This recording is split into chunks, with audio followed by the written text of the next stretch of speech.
தமிழ் பள்ளிகளும் இருக்கா? அதாவது ஒவ்வொரு முதல்ல இருந்துச்சு, உமர் புலவர் தமிழ் பள்ளின்னு இருந்துச்சு முதல்ல. சரி. அதுக்கு பிறகு வந்து அதை வந்து எடுத்துட்டு அதை இங்கிலீஷ் மீடியம் ஆக்கிட்டாங்க. ஆனால் இப்போ எல்லா பள்ளியிலையுமே ஒரு லாங்குவேஜ், நம்ம இந்தியானா இருந்தோம்னு சொன்னால் தமிழ் கண்டிப்பாக படிச்சாகணும். நம்ம அரசாங்கத்துடைய சட்டம் அது. இப்போ நம்ம வந்து நம்மளுடைய ஐடென்டிட்டி லாங்குவேஜ். ஆமாம், ஐடென்டி கார்டு செகண்ட் லாங்குவேஜ். நீங்கள் இந்தியனா இருந்தீங்கன்னு சொன்னால் நீங்கள் தமிழ் படிச்சாகணும். தமிழர்கள் நீங்கள் தமிழா இருந்தீங்கன்னு சொன்னால் நீங்கள் வந்து படிச்சாகணும். மலாய் படிக்கணும். சீனர்கள்னா நீங்கள் சீன படிக்கணும். அந்த மாதிரி வச்சுருக்காங்க. ஸோ அதனால நம்மளுடைய தமிழ் மொழி வந்து சிங்கப்பூரில் மென்மேலும் வளர்ந்துக்கிட்டே இருக்குது.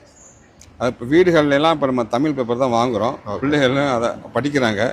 ஸோ வந்து நம்ம சிங்கப்பூர் வந்து உலகத்துக்கே ஒரு முன்மாதிரம்.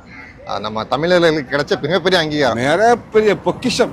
அதாவது சிங்கப்பூர் இருக்குது நம்ம நாடு, நம்ம தமிழர்களுக்கு பெரிய பொக்கிஷம். நம்மலாம் இங்கே இருக்கிறோம்னு சொன்னால் நல்ல சந்தோஷமா ஆனந்தமா நிம்மதியாக இருக்கிறோம்.